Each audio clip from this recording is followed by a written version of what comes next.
You know those days when the paperwork just piles up? Simple Practice is the EHR that makes it all easier. Scheduling, billing, treatment plans, even notes. No wonder over 225,000 practitioners trust it. Check them out at simplepractice.com. You're listening to the Modern Therapist Survival Guide, where therapists live, breathe, and practice as human beings. To support you as a whole person and a therapist, here are your hosts, Curt Widhelm and Katie Vernoy. Welcome back, Modern Therapists. This is the Modern Therapist Survival Guide. I'm Curt Widhelm with Katie Vernoy, and this is the podcast for therapists about the things that we do in our practices, the ways that we help clients. And in this episode, we're diving into one place that therapists and clients alike struggle to find peace, and that's the bedroom. No, not like that. We're talking about the holy grail of self-care. Katie and I talk about self-care a lot. We're talking about sleep. And so if you've ever had clients who are locked into a nightly battle with their pillows, we are joined by Jessica Fink, LCSW-S, to talk about helping clients out without necessarily focusing just on the medication end of things, but some of the behavioral stuff they can do. So thank you very much for joining us today. Thank you. Glad to be here. We are so excited to have you. And I was telling you before we hit record, both Curt and I probably can use some help. So some of these questions might be a bit personal or quote unquote for a friend. So Got it. Bring it. But before we get started, we're going to ask you the question we asked all our guests, which is, who are you and what are you putting out into the world? All right. So I would consider myself I'm a therapist for anxious rule followers with a death grip on life. That's kind of this like slogan I'm playing around with. So each of my specialties really involves holding life too tightly in some capacity, and sleep is no exception. So the people who aren't sleeping are trying really hard to sleep, and they're thinking about it all the time. And the people who are sleeping, they are not trying. They don't care. They think nothing of it. They just sleep. And there really is something to that. And then as far as what I'm putting out into the world, unfortunately, there's a lot of bad information or just misleading information about sleep out there. And so I'm trying to put out into the world credible information and stuff that actually works. So what is the bad information that's out there? What do therapists usually get wrong in helping their clients with sleep challenges? So two things that I see. So one, and I think we'll probably be delving into this a little bit more as we go as well, but recommending sleep hygiene for everything anytime somebody has a sleep complaint. So sleep hygiene is about, define it really quickly. It's about having a bedroom environment and daily habits that are conducive to sleep. So sleep hygiene is all the stuff like make sure your bedroom's dark and do some gentle stretching before bed, stuff like that. And I did the same thing before I became like a sleep specialist. But sleep hygiene is really preventive care. So if you're on average a good sleeper who has the occasional like bad night that we all have, sleep hygiene might be all that you need. So I was told to think of it like brushing and flossing. Like it's good to brush and floss. Everyone needs to be brushing and flossing. But if you have a sleep disorder, like let's say insomnia, it's like you have a cavity. So in that case, you need treatment, not just hygiene. And then once the cavity is treated, your dentist is going to say, please brush and floss to prevent future cavities.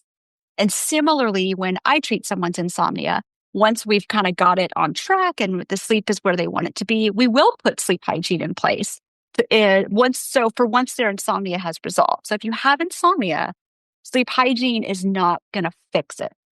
You really need CBT for insomnia, which is my specialty, which is people over the country that are trained in it. So really the first error is not understanding the purpose of sleep hygiene and then its place in the broader context of treating sleep disorders.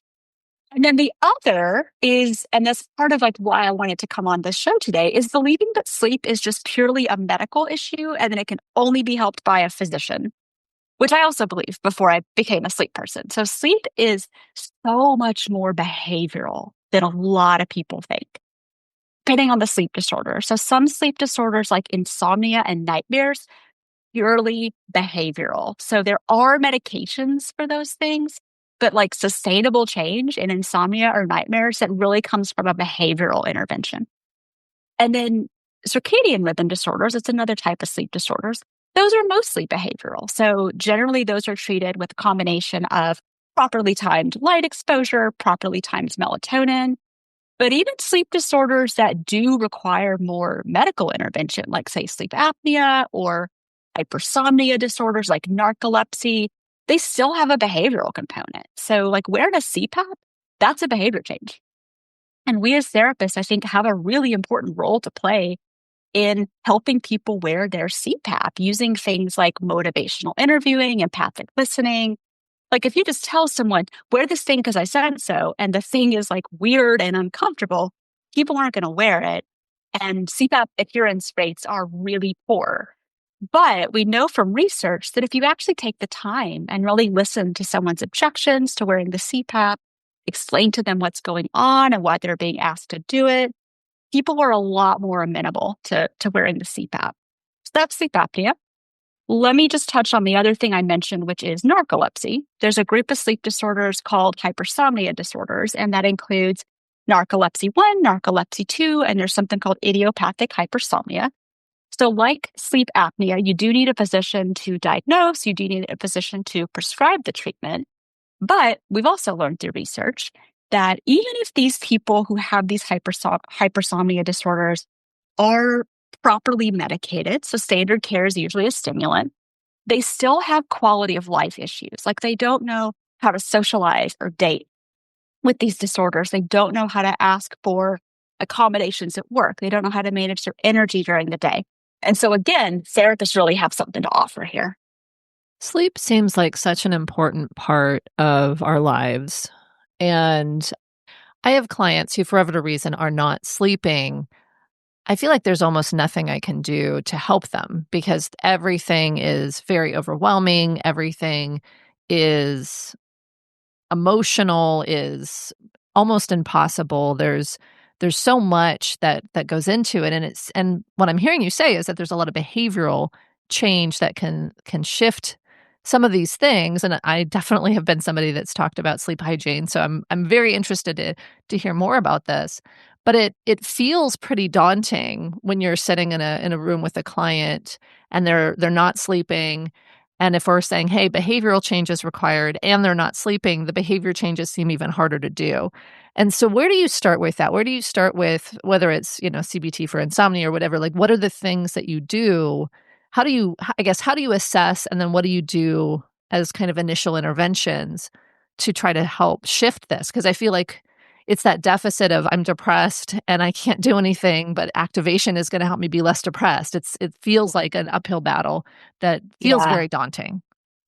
I spend a lot of time going into the rationale. So I love teaching. I love teaching, and so I really like to spend a lot of time just educating people about sleep and about what are the biological processes that have an impact on what your sleep looks like. And then we get into here's how this affects it or this doesn't affect it. I spend a lot of time going into rationale, because the stuff that we ask people to do in CBT-I is really counterintuitive. One of the things we ask is spend less time in bed. Cut time in bed. Basically, if you're not sleeping, you're not in bed. You're not going to go to bed until you feel ready to fall asleep. You're going to get out of bed. If you're not sleeping, you're still going to get out of bed at the same time every day, even if you slept like crap. We're cutting time in bed. And most people with insomnia, I find they start spending more time in bed. They're like, oh, I need to cast a big wide net. Let me make sure I'm maximizing my opportunity for sleep. And the way that you build the drive for sleep is to be up and out of bed and moving around. And so that's kind of I spend a ton of time talking about, here's what I'm going to ask you to do. And here's why. Because if I just tell you don't spend time in bed, people are going to be like, that's stupid. Why are you asking me to do that? and all of CBT-I is like, it's the other thing I tell people is basically quit trying so hard to sleep. I tell people, I'm like, I want you to not care. I want to get you to be to a place where you don't care if you get sleep. Because good sleepers, and I always ask, who are the good sleepers in your life? You're married to one or one. I'm like, do they worry about sleep? Do they care? What do they do to sleep? And they're like, they don't do anything. They just sleep. I'm like, exactly. And what are you doing? And they're like, well, I drink my tea at 9 and then I do yoga for 20 minutes at 10:30 and I do this and I do that. And they have this whole ass list of things. And I'm like, and none of it's working because you're bringing so much like pressure and intensity and stress and striving. And of course, you're not going to fall asleep because sleep doesn't reward effort. And the harder you're trying to sleep is like a cat. I'll explain what I mean by that.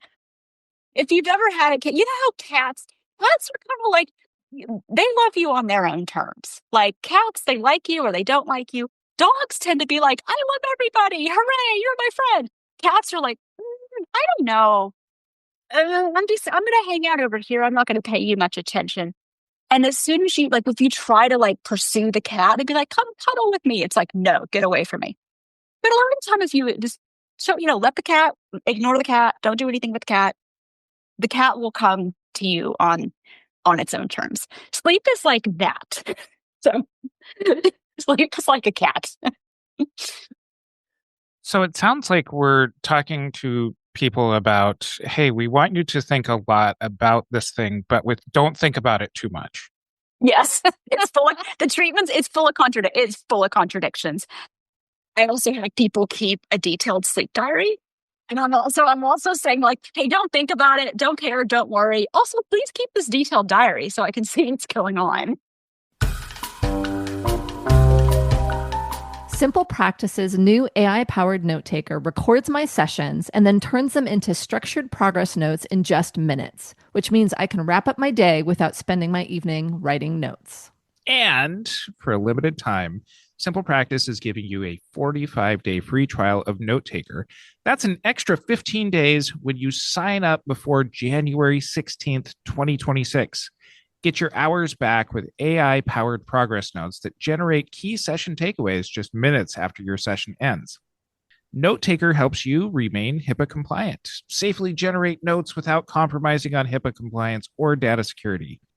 Keep quality notes without typing, record your post-session reflections and turn them into structured progress notes. Stay prepared for every session. Quickly review key points before appointments, making it easy to pick up where you left off, and level up your documentation and reclaim your time with AI-powered Note Taker. Plus, get a 45-day free trial when you sign up by January 16th. Everything I need is in one place, and it just works. No wonder more than 225,000 practitioners trust Simple Practice as their preferred EHR. You can see why at simplepractice.com. What is the initial reaction like? And I know that you're talking about giving people a lot of psychoeducation about why all of this stuff is important. But my experience with people who are having sleep difficulties is this feels like too much work to be able to get out of what seemingly is almost pathologically habitual and just kind of stuck in momentum. And how do you really get the sales on people being able to do this? Because I imagine a lot of people are wanting immediate relief. Yes. And I do tell people that it's not going to take a lot of time. It's 6 to 8 sessions is the typical length of CBT-I. But I do tell people it's not going to fix it tonight. It's not going to fix it tomorrow night. I'll talk about how if you could plot efficacy on a graph of, so like sleeping medicines, a lot of people come to me, they're on sleeping medicines and they would like to go off of them.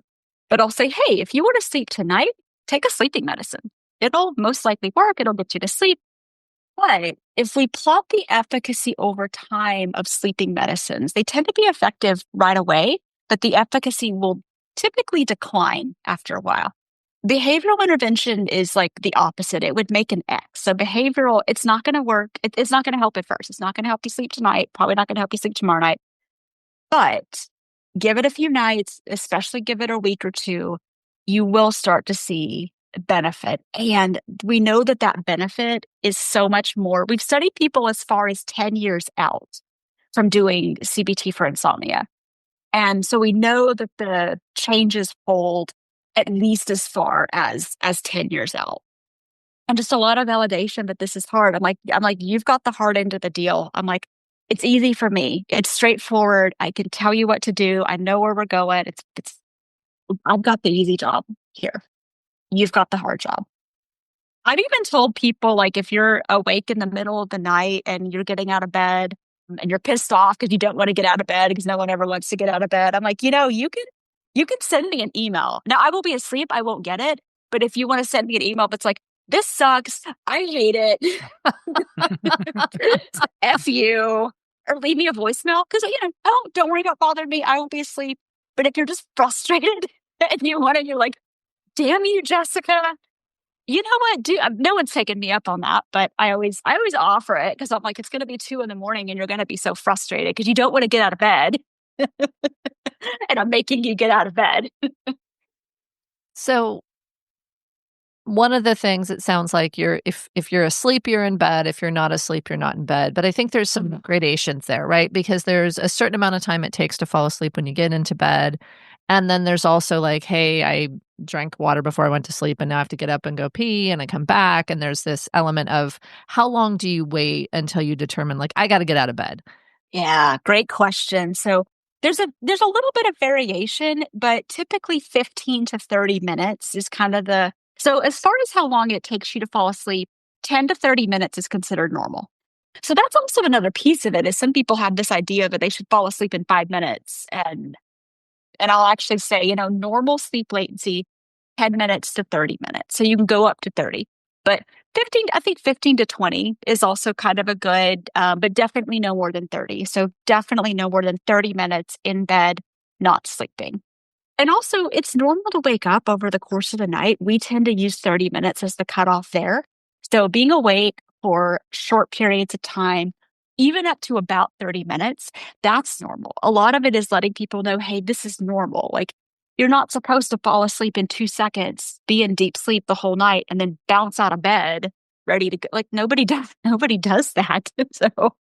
So somewhere 10 minutes, 15 minutes, 20 minutes, but definitely no more than 30 minutes. And so you get out of bed, and what do you do? Yeah, great question, because we changed the guidance on this. So it used to be, and a lot of why this works is you're giving up the effort. You're also, we're trying to pair bed with sleep, so that's part of it, but you're also giving up that sleep effort. So you're like, okay, it's not working, I can't sleep, I'm going to get up and do something else. The guidance used to be do something like boring or not too stimulating, like don't do something that's going to wake you up. But we're starting to see that guidance is like kind of a Trojan horse for sleep effort, which I'll probably be talking about that a lot. That's like one of the biggest culprits in poor sleep. People are like, okay, what can I do? What's the right thing to do? What's the wrong thing to do? I can't do that because it's too stimulating. And now they're all wound up over, I don't want to choose the wrong thing and mess it up. Yeah. And so we've started telling people, do whatever you want. Seriously, watch a movie. Like, try to be a person who doesn't care about sleep. If you didn't care about sleep, what would you be doing? You'd be doing whatever you fit. Do something fun, because then that's going to incentivize you to get out of bed. I mean, my God, if you're like, I have to get up and I have to do something boring. And, I used to tell people to watch C-SPAN. Watch C-SPAN. I don't think that would be boring right now, especially in the middle of the night when they're trying to pass stuff that nobody wants to know about. It's not even, I know it doesn't even work anymore. So yeah, do whatever you want. And do not go back to bed until you feel sleepy. And I want to talk about the difference between tired and sleepy, because that's really important. Sleepy is high likelihood that you're going to fall asleep. If you're sleepy, you're going to fall asleep. That's eyelids heavy, head is nodding forward, lapses in concentration. That's sleepy. Tired is like fatigued, dragging, cranky, irritable. People with insomnia don't tend to be very sleepy. They're better described as tired but wired. And so if I say go back to bed when you're tired, then people, well, I'm tired after 5 minutes, I'm going to go right back to bed. No. Don't go back to bed until you're sleepy, meaning you are reasonably sure that you're ready to fall asleep. And that comes up just constantly. I'm like, are you tired or are you sleepy? Because if you're sleepy, you should go to bed. If you're sleepy, you should take a nap. But tired is different. And you can be tired and not be sleepy, not fall asleep. So you go back to bed when you're sleepy. One of the things that I've seen a lot, and this is, I think, with the executives I work with, especially that have, big deadlines or very high pressure things happening, they wake up and they're still working on the problem and they can't get back to sleep. And so I guess I'm asking for approval on this because I don't know if this has been good advice, but I tell them to get out of bed and do the thing and get themselves to a place where they kind of, they write down the thing they need to know for tomorrow morning, or they kind of get it so they're not kind of rehearsing it in their head while they continue to sleep, and figure out what is it. Do they just need to write the email and set it to go out in the morning? Do they need to write down all the plans they've been thinking about and dreaming about? And then when they're sleepy, I guess, and not tired again, but when they're sleepy, they go back to sleep and they're able to say, hey, I've resolved that. So they don't keep ruminating. They don't keep staying up. And I guess my question is that okay advice? And then the other thing is, what is your advice when folks wake up or can't sleep because they're anxious and thinking through whatever's stressing them out? So I don't think that it's not a hard and fast no, they shouldn't, those executives. I would say, do they even have complaints about their sleep, or do they feel like they're okay. So I mean, one of the things I like to tell people is if it's possible to try to, and sometimes it's a time management issue. Sometimes it's time hasn't been managed well during the day, and so it's spilling over into the nights. That's one thing I'll get into. But I also, there's a tool that I share with people. It's just been around. It's called the Constructive Worry Worksheet. And I'll tell people, I'm like, have just a different time where you do your worrying or your planning or whatever it is. Pick a time. And so this is for the people that are worrying and perseverating. Sure. Choose a time. Set a time during the day, maybe in the early evening. Try not to have it be too close to bedtime. But write down, what is this thing that I think is going to keep me awake? Write it down. And then write down, what is the very next step to address it? Doesn't have to be the last step. Probably won't be that you're going to get overwhelmed if you try to think about all the steps. What's the very next step? So maybe the very next step is something towards solving the problem. Or maybe the next step is, I don't know what to do. I need to ask for help. Or maybe the next step is, there's nothing I can do. I'm just going to have to live with it, or I'm just going to have to deal with it when it comes. That's the next step. So whatever the next step is, problem, next step, take about 15 minutes, problem, next step, and then put it away. Fold it, put it on your nightstand. Don't think about it. When you get to bedtime, if those worry thoughts start to creep in, you can tell yourself, I've already worried about it. I've already worried about it. I've already made a decision. It's right over there. And then similarly, if you wake up in the middle of the night, I've already worried about it. And I also think if it's just going to be a few minutes, and if you can hop up and get it out of your brain and then go back, waking up in the middle of the night is it's not the end of the world. It's normal to be. There's this theory that humans actually used to be biphasic sleepers. We used to sleep in 2 chunks. Being awake in the middle of the night is not, especially if it's less than 30 minutes. I'm usually not going to be too concerned about it. If it goes beyond 30 minutes, or the person's really distressed about it, and then we'll try to shift that to, because it's your brain's trying to work out this problem. And I had somebody who he would just send himself an email at the end of the workday, and that was his version of it. And it was everything that he everything that he had going on, he just sent himself an email thing, and that did, because he was waking up at 3 a.m. and just perseverating about work. And so he took the worry worksheet, but sent himself an email at the end of the day. And that was his version of that. I like that because it puts a specific spot during the day before you're sleeping to kind of plan ahead. It's those things that kind of come out of the blue because you've been sleeping that I think is a little bit harder, but it sounds like get up, do a quick, what is my next step? And then go back to bed. And then go back to bed. Yeah. Perfect. How do you assess for primary sleep disorders versus something that's secondary to anxiety, depression, trauma, something else completely? And is there a treatment difference in how you approach each of those? I'll speak for, because I feel insomnia is kind of the maybe the main one that gets attributed to it's just secondary to depression if we treat the depression. So insomnia, if you are having trouble sleeping, if it's at least 3 nights a week for at least 3 months, it's just the DSM criteria for insomnia. If it's at least 3 nights a week for at least 3 months, that's its own problem. Insomnia has become its own problem. It needs its own treatment. There's this idea that if you just treat the depression, the insomnia will go away. You just treat the anxiety, the insomnia will go away. Well, if it's become an entrenched problem, no, it's not going to go away. It's become its own thing. A lot of the time, insomnia it can start as a secondary, I'm not sleeping because I'm stressed at work. I'm not sleeping because I'm depressed. But after a certain point, and 3 months is the cutoff that we use, after a certain point, it has developed a life of its own. And even if you treat the depression and the anxiety, the insomnia is still. And what's interesting is sometimes if you treat the insomnia, you can actually make a pretty big dent. I've had people who we treat the insomnia and their anxiety goes away because all their anxiety was about sleep. They weren't really anxious about anything else. They were just worried about sleep. And so I'm probably also just biased because sleep is my specialty. But I think once you've met the diagnostic criteria for a sleep disorder, then that disorder needs to be addressed as its own issue.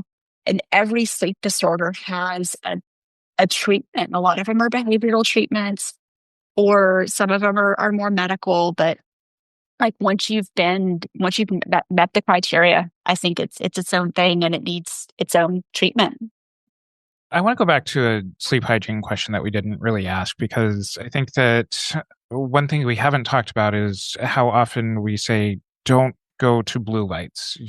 Don't get on your phone. Earlier you were talking about, go ahead, watch a movie. This is another seeming contradiction that you're talking about here. The screens have gotten overly vilified in my opinion. Don't tell my kids that. Right, you're gonna cut that out just for that reason alone. Yeah, the screens have really gotten overly vilified. So I do ever since I got trained in sleep and that became my specialty. I actually do monthly consultation with somebody who is kind of a pretty high up expert in the sleep world, and he does consultation with clinicians. And I brought it up in consultation with him because I was like, I feel like the phone and the screens and the this and the that. And I said, I feel like they've gotten overly vilified, but tell me if I'm right or I'm wrong about that. And he said, so here's the deal. The way the research that comes out that's like blue light had this impact or had that impact. The way they do the research about that stuff is really interesting. So it's called a constant routine. And it's this thing where participants are kept in like dim light for 26 hours. They're like lying on their bellies. I can't remember. I get prone and supine. I get those confused. They're either lying on their backs or their bellies the whole time. They're not really like eating much. They're only drinking clear liquids. They're having not a lot of activity. It's this really, I don't know how they get anyone to volunteer for these studies. But it also seems super representative of everyday life. And this is what I'm telling all my clients. I'm like, so tell me, you spend 26 hours a day in low light, only drinking. It's because they want you to be as like light neutral as so these people are getting like no light exposure during the day. So then you introduce a little bit of light and it's going to have a big shift. But most of us are not, we're having light. I've got 4 windows in this room. I mean, I've got tons of light exposure going on right now. Most of us are getting more light exposure during the day than what they're getting in a lot of those studies that are like, light does this and light does that. So it doesn't make as big of an impact given what most of our lives look, unless you're spending your whole day in like a cave or something like that. Gamers, pay attention to this. The only time that I'm concerned about the blue light is if I'm working with somebody who has a circadian rhythm disorder. Particularly, there's one called phase delayed, and it looks a lot like insomnia. But these are people, because the circadian rhythm is very sensitive to light. So if the circadian rhythm is real, those are the people that I'm telling to get like the blue blocker glasses and But insomnia, like the reason you're not sleeping is it's probably not the blue light. It's probably that you're spending too much time in bed and you're trying too hard to sleep. So when I think about the advice you've given so far, don't stay in bed unless you're sleeping. And the way that I learned sleep hygiene was your bed is for sleep and sex. So, keep it very specific. Don't try so hard. If you can't sleep, do whatever you want. Yeah. Until you get sleepy. Are there other pieces of advice or behavioral changes that are consistent for folks who are having sleep disorders? Yeah. Getting out of bed at the same time every day. I can't remember if I've mentioned that one is really, I mean, honestly, I think we all probably need to be, whether you have a sleep disorder or not, getting out of bed at a consistent time, consistent meaning within an hour. So it doesn't have to be like to the second, but within an hour, trying to keep it, don't vary it by more than an hour. We say an hour because daylight saving time is an hour, and we know that that shift has an impact on people. So that's why we say don't vary it. So whatever time you're getting out during the week, if you want to sleep in on weekends, don't go beyond an hour. So getting up at the same time every day is the thing that really, because the time you get out of bed determines the timing of when you eat and when you have light exposure, when you do all the other stuff you do during the day. And your circadian rhythm is the thing that determines the timing of when you're asleep and when you're awake. So if you're getting up at wildly different times throughout the week, you might as well be flying like from California to New York, like every other day and just constantly. It's jet lag. You're giving yourself jet lag. We call it social jet lag. And so your circadian rhythm is like, I don't understand. My human is going to bed at these weird times. I don't know, is it day? Is it night? Should I be awake? Should I be asleep? I don't know. And it throws something out. And then people are like sleepy at weird times and awake at weird times. So pretty much no matter what the problem, or even if you don't have a sleep disorder, getting out of bed at the same time within an hour every morning has a huge impact. And then the other thing I'll share that I don't think I've shared yet is don't get into bed until you feel sleepy or until you feel like reasonably, like try not to go to bed based on the time. Go to bed based on, okay, I think I feel like I could fall asleep if I got into bed. Because the two things that determine what your sleep looks like are your sleep drive and your circadian rhythm. Your sleep drive is only related to how much is built up in the system. So if you're not sleepy, if you're not falling asleep, you're not sleepy. So if you go to bed too early, what ends up happening is you're not falling asleep, and then people have all this anxiety about why am I not falling asleep? What's wrong with me? And it's really better to get like a smaller amount of good sleep than a lot of crappy sleep. And so going to bed later can actually be people like, I have to go to bed early. No, don't go to bed. If you're not going to fall asleep till midnight, don't go to bed at 10.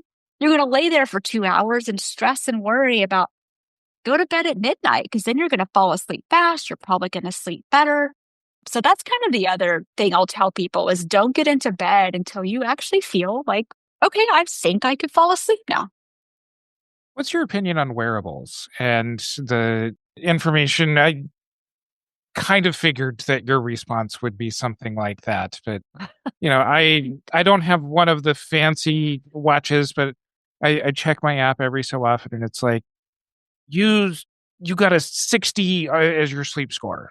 So tell me what your reaction is here. Those consumer grade wearables are the bane of my existence as a sleep specialist. I'll be totally honest. Really, and mostly just in the case of, so like people with insomnia, people who develop insomnia tend to be people that are already more anxious, they're already more health conscious. And so they're tracking everything. One, we do not know how accurate those are because the companies that make them, their algorithms and the way they calculate them it's a trade, understandably, like Apple and Garmin, they're not going to put it out to the world. Hey, this is how we calculate our stuff. So we can't speak to how accurate they are. The other thing I've seen is people will get so obsessed with the data. They'll wake up in the morning and they'll feel okay. They'll feel okay. And then the watch tells them they slept like crap and now they have anxiety. Now they're like, oh my God, I thought I slept okay, but it turns out I didn't. And my perception is all wrong. It's like the device is like inducing this, and The other thing, people get so focused on like optimizing. I have to optimize my sleep. There's actually a term, orthosomnia. Oh, It's wow. if you've heard It's of like orthorexia. yeah, it's like orthorexia, but for sleep. So these are people that really, on paper, their sleep looks okay. They really don't have, they're sleeping okay, but they're so worried. They're so worried a lot of the time because they have unrealistic expectations about what their sleep looks like, or they're just so, it's like the data has created this. They're so fixated on the data and every little thing. And we all have bad nights. Bad nights are normal. But yeah, I have people keep a paper sleep log and they're like, I have a watch. I'm like, cool. Please keep the paper sleep log. So keep wearing your watch. I'm not going to take your watch away. But I have had people like, I'm not wearing my watch anymore. This thing's stressing me out. And I'm like, yeah, it is. So So there's also sleep studies, and it seems like yeah, some folks want to jump to that. Some folks are trying to avoid it like the plague. Who should do sleep studies and who shouldn't? sure. Yeah, great question. So for sure, if you suspect sleep apnea, so sleep apnea is where you stop breathing in the middle of the night. So what makes, so when might you suspect sleep apnea? So look for excessive sleepiness during the day. So that's why I make the distinction between tired and sleepy. People with untreated sleep apnea tend to be they're falling asleep. These are the people that are falling asleep in the movie theater, in the car. They're falling asleep when they don't want to fall asleep.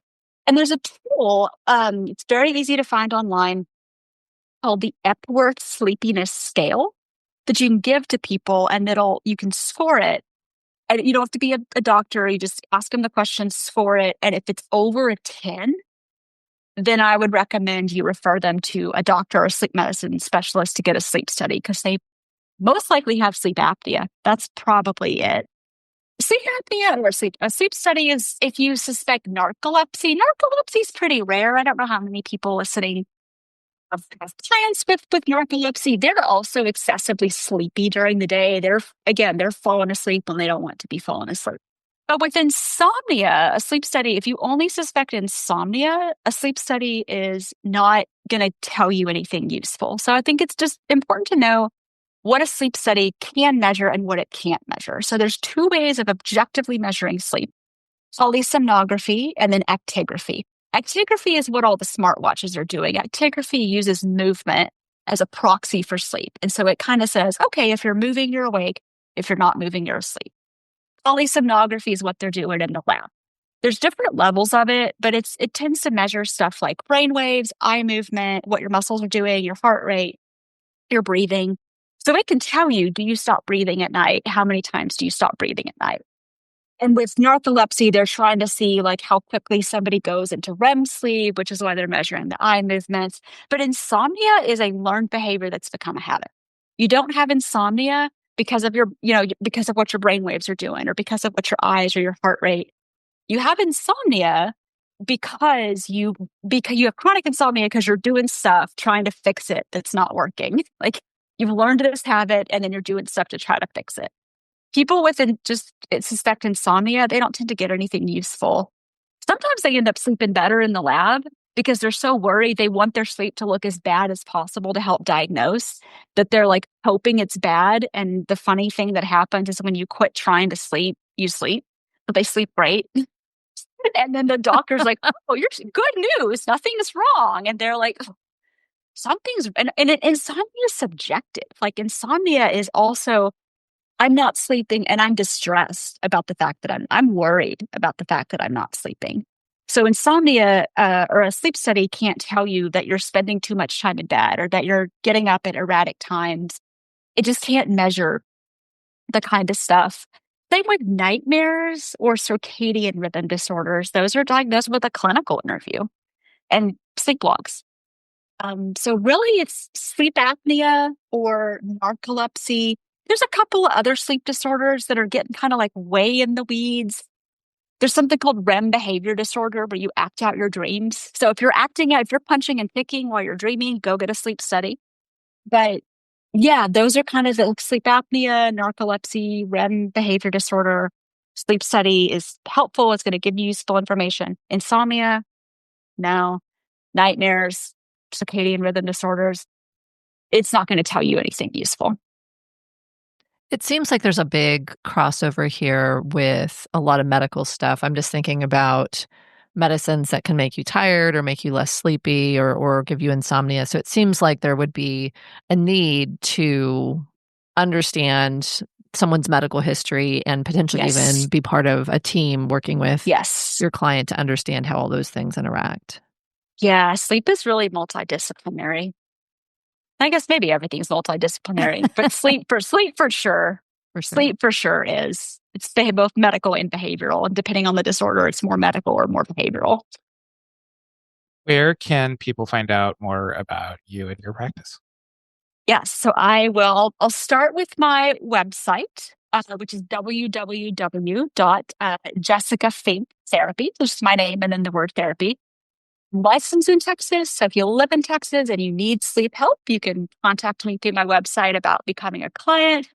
I also have a blog on my website. I write about all my specialties, but most of the content's about sleep. I send a monthly email newsletter. You can sign up for that on my website. There's links. I put links pretty much all over the site. I think they're hard to miss. And finally, I have a small YouTube channel. So similar to my blog, I blog about my specialties, but again, like most of the content is about sleep. And it's Jessica Fink Therapy on YouTube. And we will include links to those in our show notes over at mtsgpodcast.com. And follow us on our social media. Join our Facebook group, the Modern Therapist Group, to continue on with this and other conversations. And until next time, I'm Curt Widhelm with Katie Vernoy and Jessica Fink. If you're tired of juggling a dozen different tools, Simple Practice is your one-and-done EHR solution. Over 225,000 practitioners are already simplifying their workflow and saving hours daily. You could be too. Learn more at simplepractice.com. Thank you for listening to the Modern Therapist Survival Guide. Learn more about who we are and what we do at mtsgpodcast.com. You can also join us on Facebook and Twitter. And please don't forget to subscribe so you don't miss any of our episodes.